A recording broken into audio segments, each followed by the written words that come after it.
اعوذ باللہ من الشیطان الرجیم بسم اللہ الرحمن الرحیم۔ السلام علیکم ورحمۃ اللہ وبرکاتہ۔ ہمارے نبی کریم صلی اللہ علیہ وآلہ وسلم تشریف لے جا رہے تھے، پیچھے سے آواز آئی یا رسول اللہ، تو آپ نے پیچھے مڑ کر دیکھا تو ایک ہرنی گلے میں رسی اور چارپائی سے بندھی ہوئی آپ کو پکار رہی تھی۔ آپ قریب آئے، پوچھا کیا بات ہے؟ تو ہرنی نے کہا، یہ آپ کا صحابی مجھے پکڑ کر لایا ہے، میں اللہ کی تقدیر پر راضی ہوں، مطلب ذبح ہو جاؤں گی، لیکن میرے چھوٹے چھوٹے بچے ہیں، وہ بھوکے ہیں، یا رسول اللہ صلی اللہ علیہ وآلہ وسلم مجھے آپ چھوڑ دیں، میں ان کو دودھ پلا کے واپس آ جاؤں گی۔ آپ نے فرمایا، اگر تو واپس نہ آئی تو؟ پھر اس نے کہا، اگر میں واپس نہ آئی تو اللہ مجھے جہنم میں ڈال دے جیسے انسانوں کو ڈالے گا۔ تو آپ نے اس کی رسی کھول دی اور وہیں بیٹھ گئے، تو اس نے دوڑ لگائی اور پہاڑوں میں گم ہو گئی۔ کچھ دیر گزری تو آپ نے دیکھا وہ پہاڑ سے نیچے اتر رہی اور آپ کے سامنے پیش ہو گئی، کہنے لگی، یا رسول اللہ صلی اللہ علیہ وآلہ وسلم، میں حاضر۔ آپ صلی اللہ علیہ وآلہ وسلم نے اسے پھر رسی سے باندھ دیا اور وہیں بیٹھ گئے۔ تھوڑی دیر گزری، وہ صحابی آیا جس نے اسے پکڑا تھا، وہ دیکھ کر پریشان ہو گیا، یا رسول اللہ صلی اللہ علیہ وآلہ وسلم، آپ کیسے؟ آپ صلی اللہ علیہ وآلہ وسلم نے فرمایا، بھائی میرا ایک کام ہے، چھوٹا سا، یہ ہرنی میں تم سے ہدیہ مانگتا ہوں، یہ ہرنی مجھے ہدیہ کر دے۔ اس نے کہا، یا رسول اللہ صلی اللہ علیہ وآلہ وسلم، ہم جان قربان کر دیں آپ پر، یہ ہرنی کیا چیز ہے؟ آپ نے کہا، بس ہرنی چاہیے۔ تو آپ نے اس کی رسی گلے سے نکالی اور کہا، جا چلی جا اپنے بچوں کے پاس، تو بھائیو کم از کم ہم ایک ہرنی جیسی سچائی تو سیکھ لیں۔ چلیں اب چلتے ہیں آج کے وظائف کی طرف۔ اللہ رب العزت نے ہم پر اپنا خصوصی کرم و فضل اور احسان فرمایا کہ ہمیں آج کی زندگی کا ایک اور مبارک دن عطا فرمایا، اور آج کا یہ دن عطا فرما کر خصوصی طور پر ہمیں یہ موقع فراہم کیا کہ آج کے اس دن میں ہم زیادہ سے زیادہ اللہ رب العزت کی رضا اور خوشنودی والے اعمال کر کے اللہ کو راضی کر سکیں، اور اس کے ساتھ ساتھ اپنی غلطیوں، کوتاہیوں اور نافرمانیوں پر توبہ و استغفار کر کے اللہ سے معافی مانگ کر دونوں جہانوں میں کامیابی حاصل کر سکیں۔ اللہ رب العزت سے دعا ہے کہ آج کے اس دن میں ہمیں خاص طور پر ہر کام، ہر مقصد میں خصوصی طور پر کامیابی عطا فرمائے،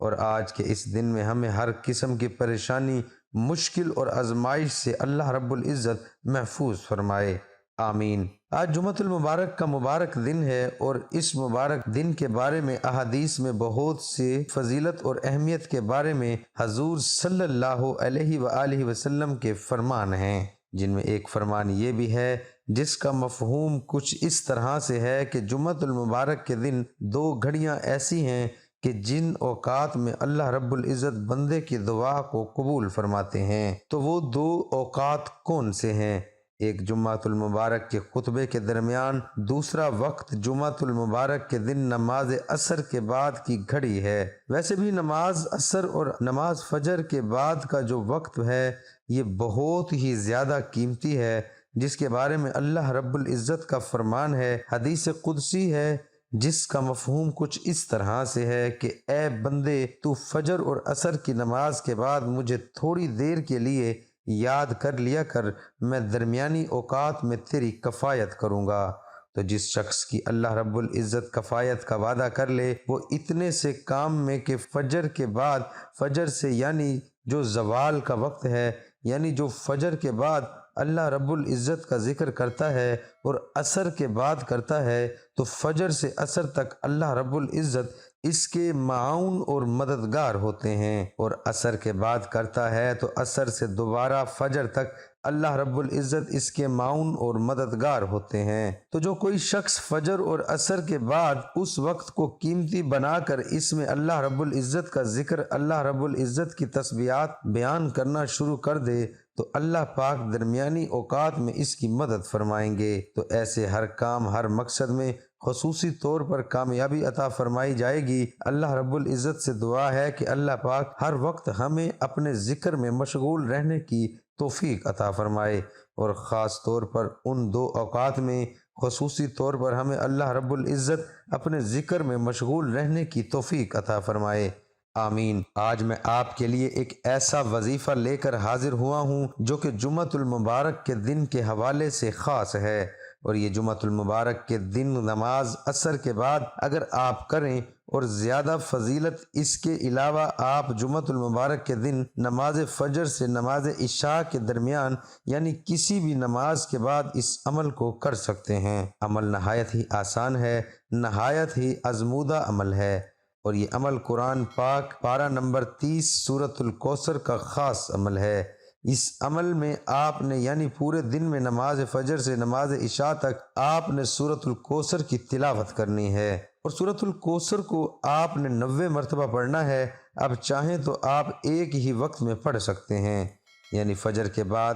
اگر آپ پڑھنا چاہیں تو فجر کے بعد پڑھ سکتے ہیں، نماز جمعہ کے بعد پڑھنا چاہیں تو نماز جمعہ کے بعد پڑھ سکتے ہیں، نماز عصر کے بعد پڑھنا چاہیں تو نماز عصر کے بعد پڑھ سکتے ہیں، اسی طرح نماز مغرب یا عشاء کے بعد پڑھنا چاہیں تو نماز مغرب یا عشاء کے بعد ایک ہی نشست میں بیٹھ کر پڑھ سکتے ہیں۔ لیکن اگر آپ کام کاج روزگار پر بھی آپ نے جانا ہے، آپ کے پاس اتنا وقت نہیں کہ ایک ہی وقت میں آپ پڑھ سکیں، تو آپ نماز فجر کے بعد تھوڑی مقدار میں پڑھ لیں، اسی طرح نماز جمعہ کے بعد تھوڑی مقدار میں، عصر مغرب عشاء پانچوں نمازوں میں کے بعد تھوڑی تھوڑی مقدار میں کر کے جمعۃ المبارک کے دن میں آپ کے 90 دن کی تعداد میں اس عمل کو مکمل کرنا ہے۔ آپ نے کرنا یہ ہے کہ نماز فجر اور نماز عصر کے بعد آپ اگر عمل کر رہے ہیں تو فوری طور پر اس عمل کو سٹارٹ کریں، اور اگر اس کے علاوہ وہ نماز جمعہ مغرب یا عشاء کے بعد اس عمل کو کر رہے ہیں،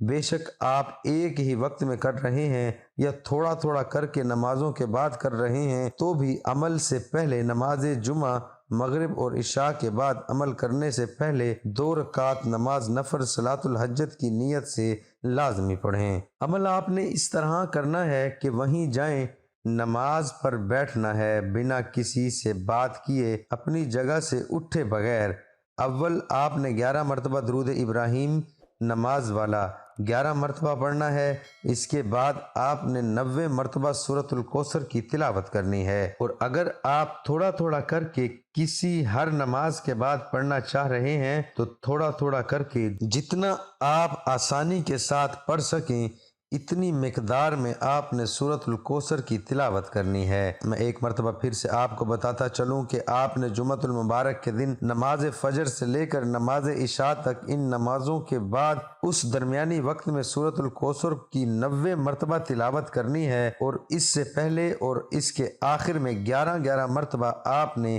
درود ابراہیمی پڑھنا ہے، اور جب یہ عمل پوری تعداد مکمل ہو جائے تو اس کے بعد خصوصی طور پر اللہ پاک کی بارگاہ میں ہاتھ اٹھا کر جھولی پھیلا کر اپنی حاجات، اپنی ضروریات اور اپنی مشکلات کے حل کے لیے اللہ سے دعا کرنی ہے۔ دعا ہے کہ اللہ تعالیٰ میرا سنانا، آپ کا سننا اپنی بارگاہ الہی میں قبول اور منظور فرمائے، آمین۔